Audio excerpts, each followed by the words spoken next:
Iya, jadi aku seru banget pemirsa. Aku sekarang lagi punya kesibukan baru.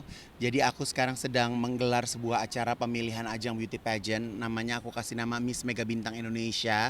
Tahun ini merupakan season yang kedua. Season pertama kemarin diikuti 20 peserta, tahun ini diikuti 50 peserta. Dan kita kemarin mengawali karantina di Yogyakarta dan aktivitas di Yogyakarta cukup banyak. Salah satunya adalah kita fashion show di Candi Sewu, di mana fashion show tersebut saya berkolaborasi dengan 4 desainer. Ada saya Ivan Gunawan, ada Deden Siswanto, ada Maison Baas, dan juga ada Julianto. Kami menggarap dengan bahan dasar dari batik Iwan Tirta. Dan 50 koleksi busana tersebut nantinya akan dijual di butik Iwan Tirta dan keuntungannya akan dikembalikan ke pengrajin batik. Tunggu, Beb, busnya di depan. Ayo, jalan cepet. Cus, ayo cus, busnya di depan. Gitu, jadi seru banget gitu. Jadi selain para queen saya, mereka bisa fashion show secara live di Candi Sewu, tapi kita juga dari teman-teman desainer juga ikut melakukan sesuatu untuk para pengrajin ya gitu, karena ternyata para pengrajin batik itu kan mayoritas sudah berumur, mereka juga dalam kondisi perekonomian yang kurang beruntung gitu. Jadi senanglah bisa melakukan aktivitas sosial tapi ada entertainmentnya, ada fashionnya gitu. Dan tadi pagi kita juga baru saja melangsungkan fashion show di kereta api di KAI Wisata. Perjalanan dari Jogja ke Jakarta, kita fashion show di sana, seru banget. Kita di fashion show di gerbong panoramik, challenge lagi kan gitu. Jadi isinya adalah challenge dan challenge gitu. Oke, berarti untuk pegelaran kedua ini sendiri kan berbeda banget ya untuk yang pertama ini. Berbeda banget, udah pasti finalisnya juga makin banyak ya kan. Dan aku sekarang punya 6 lisensi internasional yang mana nanti akan terpilih 6 orang untuk bisa mewakili ke 6 ajang di tingkat internasional. Jadi kurang lebih ceritanya seperti itu gitu. Jadi 50 orang ini berlomba untuk merebutkan 6 tempat dan di 2024 ini insya Allah mereka akan segera berangkat.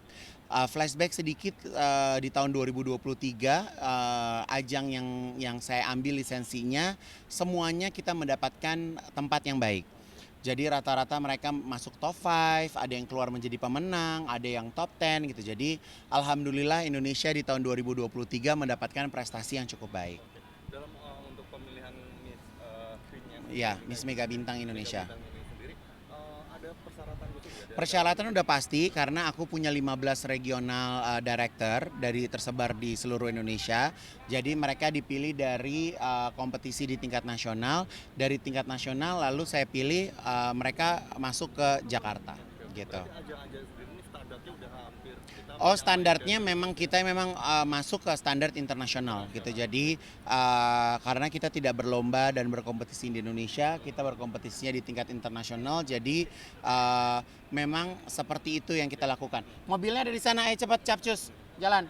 terus dalam untuk mempromosikan kayak gitu sendiri nih untuk sejauh ini seperti apa sih untuk Yang pastinya effortnya cukup banyak ya. Aku mikirin konsep juga bagaimana menyuguhkan sajian yang bisa dinikmati bukan sama pemirsa di tanah air tapi di dunia internasional karena penayangannya juga di YouTube.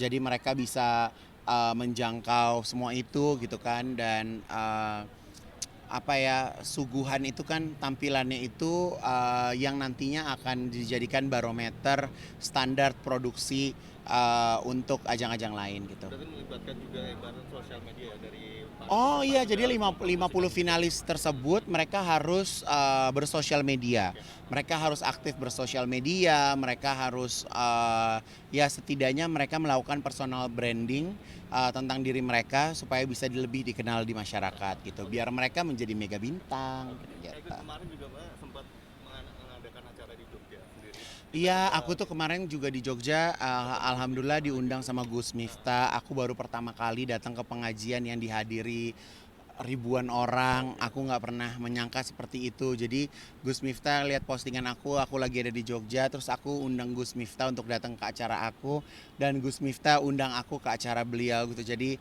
alhamdulillah, jadi ternyata kita kalau hidup itu kalau ngejalanin semua tentang kehidupan dunia terus tuh kayaknya nggak ada habisnya ya. Jadi Kak datang ke acara Gus Miftah kemarin tuh sharing, sebenarnya lebih banyak sharing ya gitu kan, lebih banyak sharing ya, insya Allah dari diri aku sendiri ada cerita kebaikan yang bisa aku bagikan ke jamaahnya Gus Miftah gitu. Nasihat apa sih yang didapat dari Gus Miftah sendiri dari Kak Gus Ega? Miftah tuh bukan orang yang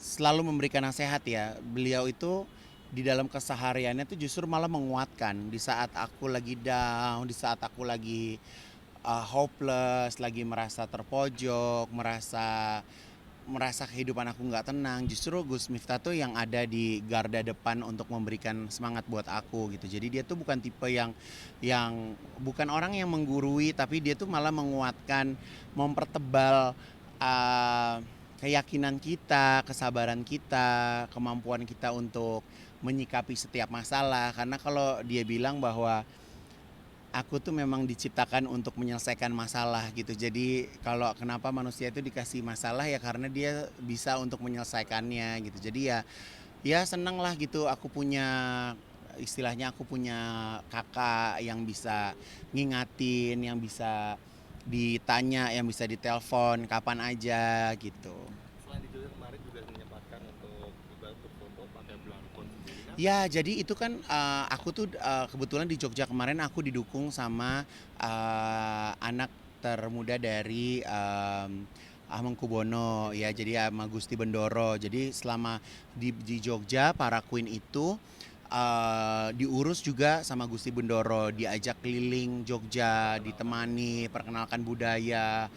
Satu harian tuh kita keliling sama Gusti Bendoro naik andong, naik beca, belajar membatik, belajar menari Jawa, kuliner, terus kita juga anak-anak itu kemarin aku bekelin seorang 500.000 belanja di Malioboro. Mereka borong tuh belanjaan, pokoknya nggak boleh nabung, harus belanjain supaya teman-teman UMKM tuh happy gitu. Jadi ya seru lah. Jadi ajang beauty pageant ini sebenarnya kalau masyarakat luas sudah bisa mengenal gitu ya, mulai menyukai. Sebenarnya ajang-ajang ini tuh kayak kita tuh memberikan kesempatan juga kepada teman-teman lain ke melibatkan ke UMKM, meningkatkan pariwisata. Sebenarnya itu memang tujuannya sih seperti itu.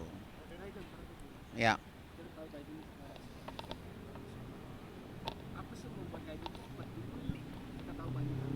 ya.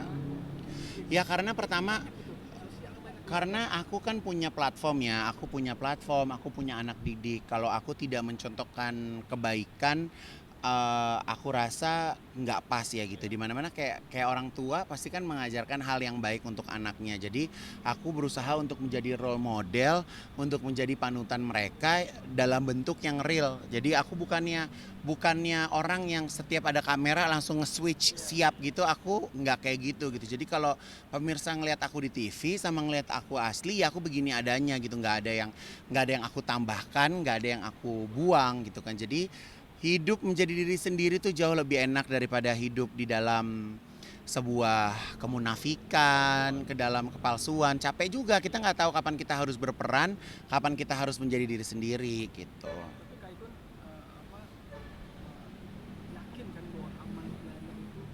Ya selama kita masih hidup masa kita mau berhitung kebaikan, aku rasa kayaknya enggak ya. Jadi dalillahi ta'ala aja gitu. Jadi kayak kalau aku tuh kan mengerjakan segala sesuatu tuh pakai feeling, pakai perasaan gitu kan. Kalau kalau perasaan aku mengatakan iya ya aku jalanin aja gitu. Jadi selama rezekinya ada, waktunya ada untuk bisa berbuat baik ke banyak orang kan kenapa enggak gitu.